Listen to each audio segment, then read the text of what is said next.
Hey guys, it's Eric Beard, just here to talk a little bit about our Spring 2010 Fit 325 Module 4/midterm assignment. Just wanted to give you guys a little bit more feedback on what I'm looking for here. Saw a lot of very good work, and I just want to help you refine what you're doing so you can get the most points-wise out of the assignment. Actually, first thing I'm going to do is let's get rid of the Longfellow Sports Club hat. It's playoff time in the NHL, baby. Let's go Boston Bruins! We might not have the squad that the Pittsburgh Penguins have, or I think we got to worry a little bit more about the Washington Capitals, but Bruins, baby. Bruins, my home team. So here is a sample of one of the assignments that I had printed up. And when I look initially for the first section, it's worth 5 points for the assessment portion of it. I would like you to look at the model's feet in the video. The video goes on for a bit. You might see some movement at one of the feet. I'm not going to tell you which, but just pay a little attention to that. We'd like to see the second and third toes stay pointing straight ahead. So even if there's not this massive movement in the foot, if you see one foot start to turn out, we would want to document that. What this student did is they put either yeses or nos in each box, which is nice. You don't have to do a yes or no. You can just put a check or an X or a yes in one box and leave the nos blank. Yeses or nos are fine. On the knees, this student had right knee moved in. That was kind of waving right at you. The right knee moved in 100% for sure. We want that one documented. Take a look at the left knee. See if that tends to move in, especially as the camera zooms in. And if you don't think so, that's fine. But we'd like to see the knee lined up with the hip, lined up with that second and third toe. Do the knees move outward? That's probably not something that we see in this video, although it does happen at times. I know in this version of the Essentials of Personal Training text from NASM, we don't really cover that compensation. We do talk more about that in the Corrective Exercise Specialist course.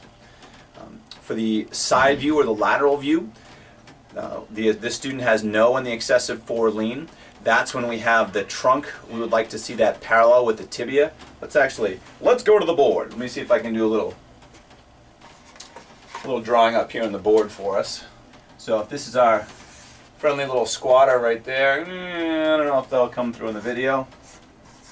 We would like to see the tibia or the shin parallel with the torso the entire time.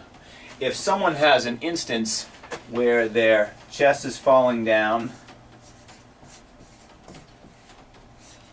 as such, let's throw that one out.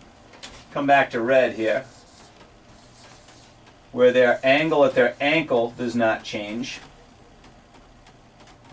So the angle at the ankle doesn't change, their chest comes forward. This is an excessive forward lean. That's what we're looking for there. For the low back arch, we're looking for an excessive lordotic curve through there. That's something that we'll see.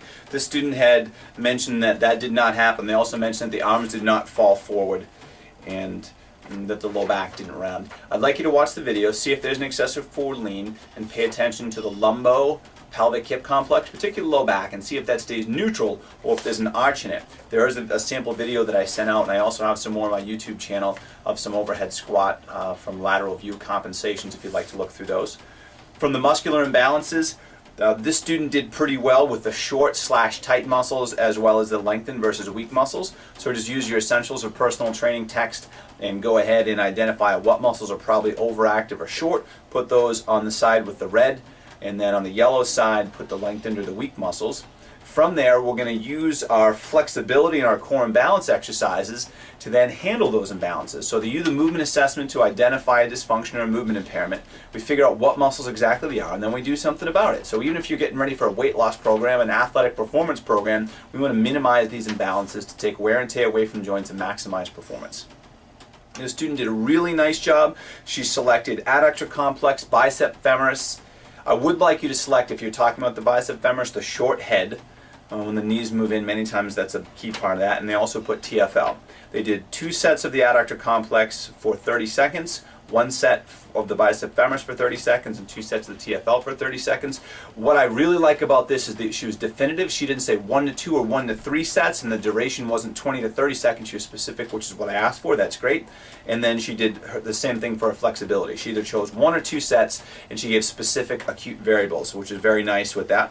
For the core and balance exercises, she went a little bit on the minimal side of it, where she used ball bridges for 3 sets of 12. She was very specific with her tempo. I'll accept slow for the tempo here, but she wrote 3-2-1 3 on the eccentric, 2 on the isometric, and 1 on the concentric with a 30-second rest. All very specific. You could have added other exercises in there, or based off of what she checked off of, the only imbalance that she checked off where knees move in, the right knee, this is the correct exercise for that. So she did very well, although she might have missed something in the assessment portion. Single leg balance was her balance exercise. 2 sets, 10 reps, hold for 30 seconds with a 30-second rest in between. Perfect, specific, I love it. Here's a hint. You don't really need to rest in between single leg balance exercises because you're staying on the right leg for 30 seconds and then you can go to the left leg for 30 seconds as well. There's no need to really take a break unless someone's pretty deconditioned, so you could hold that. A few of the mistakes that I've seen going through the programs is people are not being specific with their acute variables. They're saying 1 to 3 or 20 to 30. Please select 1.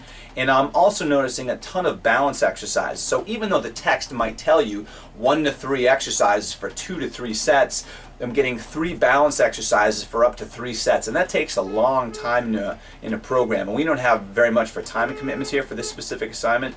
Someone apparently is beeping. Love live videos, but we really only need 1 or 2 balance exercises. I think this would eventually fit in with a resistance training program and or a cardiorespiratory training program. So thanks for watching. This is Eric Beard signing off for CalU's Fit 325i for our Mod 4/midterm assignment, and then we'll be able to go back over that and resubmit that for Mod 5. So thanks for watching. I hope you guys have a great weekend, and go Bruins.